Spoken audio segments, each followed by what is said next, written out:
This podcast is sponsored by Vicon, the Academy Award-winning developer of motion capture products and services for the life science, entertainment and engineering industries. Shogun, Vicon's visual effects software, developed specifically for the needs of the VFX community, captures performances effortlessly, in real time, and delivers robust, accurate, reliable data.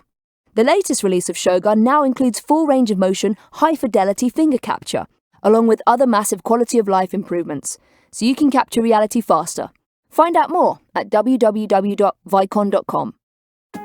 Oh, hello, Internet. This is Troy Baker, and I'm here with your lovely, very, very British host, Victoria Atkin. And this is the Performance Capture Podcast. The fact that I get to bridge this weird world between performer but fangirl first, let's be real, is so dope.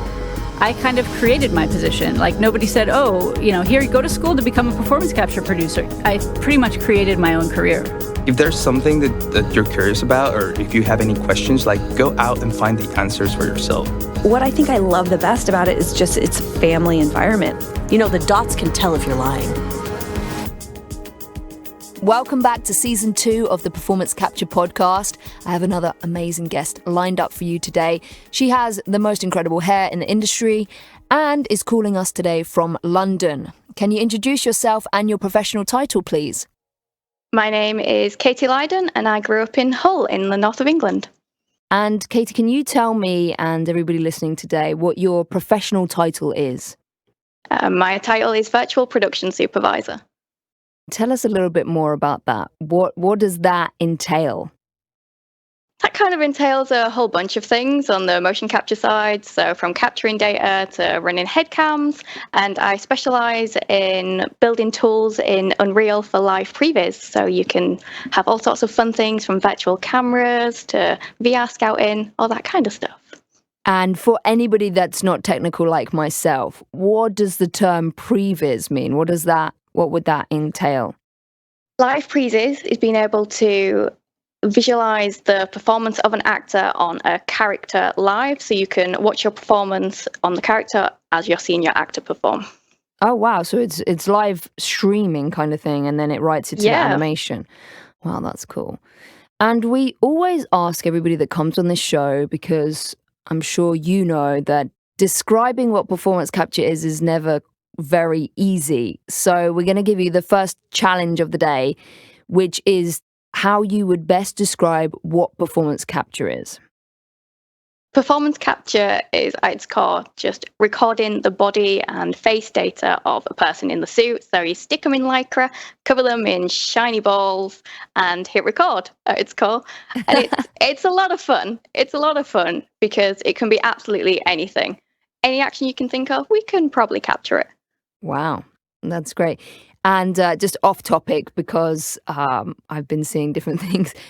What is the most exciting thing you've ever captured? Because I know some studios have captured animals like horses or dogs or extreme stunts, things like that.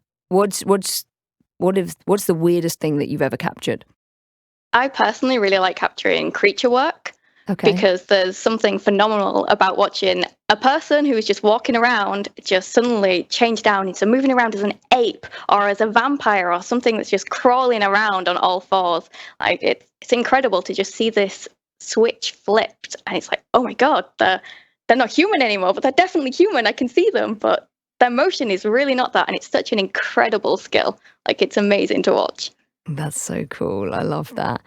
And this is always something that I find really very interesting, is how people get into this industry. I know when I've talked about this with guests before, I certainly stumbled upon performance capture, wasn't sure what it was. When I got my job as Evie Fry in Assassin's Creed, I had an audition that came through my manager, and I didn't even know it was just for a video game, and there was all this hush-hush NDAs as we have. An NDA, for anybody that doesn't know, is a non-disclosure agreement, which means that you can't tell anything about what you're doing. But I stumbled upon it. It wasn't something that I even really knew about, and then became quickly immersed in it. How did you discover performance capture? How did you get into it, your first gig? I know you geared your education towards it now, which is really interesting that they're offering courses in that. So tell us a little bit about that. Yes, I did games design at Staffordshire University. primarily wanted to focus on animation, and they had a Vicon studio set up there, which we got to go in and use. And they even had a Cara headset, so we got to do body capture and face capture. And it was really, really interesting because it's both the technical and creative side of animation. It's just completely hooked me from the start. And you threw hand animation out the window now? Completely. Don't do it anymore. So tell us that, the difference for us unanimators, why it's so great. I mean, you were saying you're using Vicon systems at university, which is really very exciting. And as we know, this podcast is sponsored by the fantastic Vicon. Why is that so different now? And why is that so exciting, that hand animation? Because, hand animation was once revered as the greatest thing. And we still, it's still amazing. But what's the difference between this? Can you explain why it's so exciting for you now to use the Vicon systems and not use hand animation? Hand animation will always have its place because there's things you just sometimes can't capture that motion capture cameras just can't physically get at the moment. What motion capture data does is give you a really good baseline. You can get a solid performance from an actor, and it'll just need tweaking and little adjustments when it's on the character to have a final polish. Whereas hand animation, you'll have to go through and key every single bone in that body and really build upon each step of animation. And it's a really long process. Whereas motion capture data, you've got to walk instead of having to put, a key for this pose and an in-between pose, and there's foots there and there's foots there. It just makes the process quicker. When you say key, that means the steps, right? That's the Yes. flicker book steps in art. Yeah, that kind of thing. Yeah. Okay. So this basically cuts out a lot of that work. Although there is a lot of post-production work with motion capture too. I know as an actor, we do the tiniest bit of work really compared to what you guys do as animators on the other side of it. I mean, we just provide a body, but you guys are really bringing these things to life in post-production. It's a huge process outside of the stage as well. Like from all aspects, it's not just animation that gets involved because you need your character modelers, and then you'll have a technical animator that might rig and skin your model, and then a motion editor that will do all of the post work, so polish on the performance and things like that. Like it's a big group effort to create all of the fantastical things that we see in games and films. And so we kind of touched upon it, but I would like you to expand on it. What is your favorite thing about motion capture? What excites you when you get up and go to work in the morning? Because you work at a really established studio. You work at Pinewood Studios, which is one of the biggest, best studios in England. What's your favorite thing about getting up and going and doing that every day? Everything is so completely different. I can have a week where I'll have 5 days shooting and it'll be 5 different projects and everything is completely different. One day it'll be a video game, the next day it'll be stunts for a film, the next it'll be something sports related or sign language. It can be absolutely anything with motion capture, and it's just so exciting to see all of the different things that you can actually capture and how the industry changes, and just coming up with weird and wonderful props like on the fly of what you need. It's super technical and super creative. Like there's just nothing else like it. So as a virtual production supervisor, what is the day-to-day for you? What would you, if there are things that are similar every day of things that you have to do to get things running? At Centroid, we're quite a small team. So there's only 5 of us in production. So we kind of rotate around on the sort of big jobs on stage. So it'll rotate around who's going to be calibrating and capturing data, who's going to be on headcams.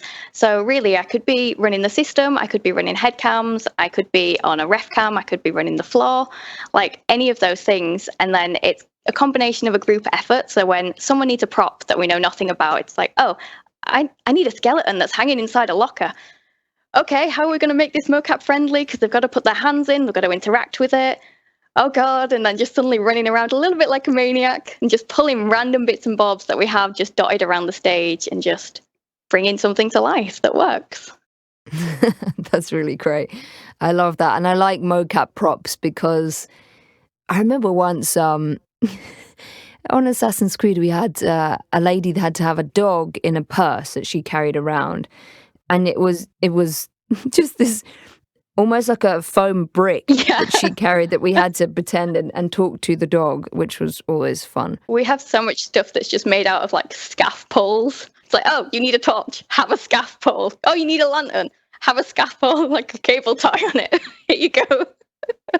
And that's a great thing. That's the thing I love about motion capture and performance capture as a performer, is that we just live in our imaginary world. We have people like yourself that just give us these props that we get to be children again and go, oh, this is a, you know, it doesn't look anything like that, but it's what we imagine.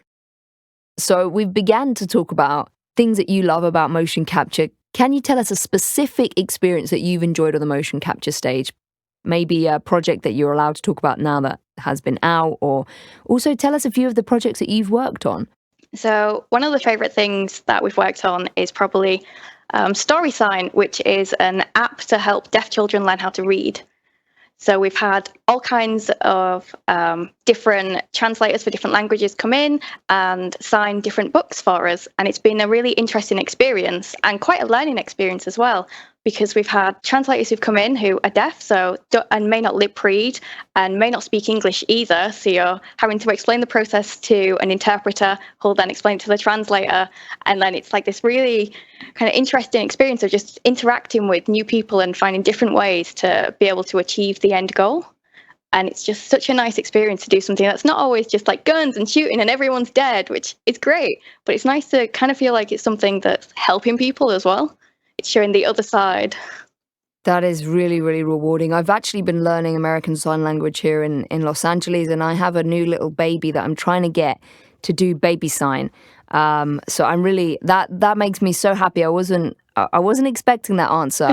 And that is really, I'm a huge supporter of that. A friend of mine, Rachel Shenton, won the Oscar for, I don't know if you saw a movie called The Silent Child. No, it was I've on not the seen BBC it. as well. It's wonderful, and it won the Academy for Best Short Film. Anyway, it's about a deaf child, and she's a big supporter of the deaf community in the UK. But that's great. So how did that, I mean, you had deaf, they were using the sign language and you were capturing that data. Yeah. Then you were making like short movies. The idea of the app is there's specific books that are licensed to the app, and they scan it in, and then it pops up with an avatar, and she starts telling the story. So she signs the language, and the words highlight. Okay, so it's an animated person that's on the app. Oh, great! Wow, how fantastic! And what's this app called? I wanna check it out. StorySign. StorySign. Okay, everybody go download that StorySign app. That sounds wonderful. Great, I love that, and that's really rewarding. So it's a surprise to everyone. They expect a big film or a big game, but it's just, I think that was just so nice for something that's different, and just it is rewarding. And I love that, and it's nice that performance capture now is being used. I mean, we talked about this in season 1. Performance capture began with the life sciences, and now it's, a lot of people know that it's used for video games and things, but it's used a lot in sports, and it's used a lot for athletes, and it began in life sciences, and then the entertainment industry has now monopolized it as well. But I think it's still mainly used in life sciences across the board. So yeah, I think so. That's really great that we're being able to use this to really do good in the world. I love that. So what advice would you give other people listening that want to become a virtual production supervisor like yourself and be that badass and get into that? I mean, this is really great, because I think a lot of the guests that we had on season 1 didn't do education geared towards it. And obviously being young and youthful, and now there's school courses for this, there's education and university degrees, which is just amazing that's the way the world's going. So do you think that your degree helped you to get to where you are now? I think so, because it was focused in games design. I did everything from coding to modeling to animating. It was a real mixed bag of stuff, and that's really given me such a sort of wide knowledge base to work from for this, because I can now build my own tools, and I can animate, and I can model things as and when we need them. So it's given me like a really good base that I can build upon whilst I'm at Centroid, and I definitely recommend people to look at courses. Like university might not be for them, but there's so many online courses that you can do that can teach you Maya, Motion Builder, Unreal, because I mainly work in Unreal when it comes to virtual production. And explain to people listening what Unreal is. I know it's an engine from Epic. Yes. But explain how you use this and what that is. So Unreal Engine 4 is a games engine, and I use it by live streaming our data in from our capture software for live previs. So we can have a beautifully lit scene and have our character up and running around, and you can have a virtual camera. You can scout around the environment if you want, all while having the actor live in the scene in the environment you've already built. You can be completely immersed in your situation. Let's build upon that advice. It's great to do these online courses, even if you haven't done a university degree. Do you think, can you learn on the job with what you're doing? Or is this, what do you look for if you were to employ somebody in your position? I mean, if you're looking for team members and things like that, what kind of personal skills do they need to have as well as the education? Someone who's interested and curious, because that's the main thing. It's a hard job. It's semi-complicated, but if you're just interested and curious in creating and the technology behind it, we can help teach you and build upon the skills you have. You don't need a degree necessarily. Sure, it helps, but we can train you in all of the mocap side of things. If you've just got an interest and you want to learn and you just like to push boundaries and just help things grow, mocap's for you. That's wonderful. Yeah, we had Gerardo, who works at EA Games, and he was in Frame Store. I don't know if you know, Jerry, but he said the same thing about curiosity and interest and passion. Yeah. And I love that. You had a similar answer of, if you're curious and you're passionate and you're determined and you're excited and interested in this medium, which is so exciting, then that passion will bleed through and you'll ask the questions and you'll do the work and so, how would somebody apply for this? Are there jobs on recruitment sites, or how do they get in touch with somebody like yourself if they wanted to work for you?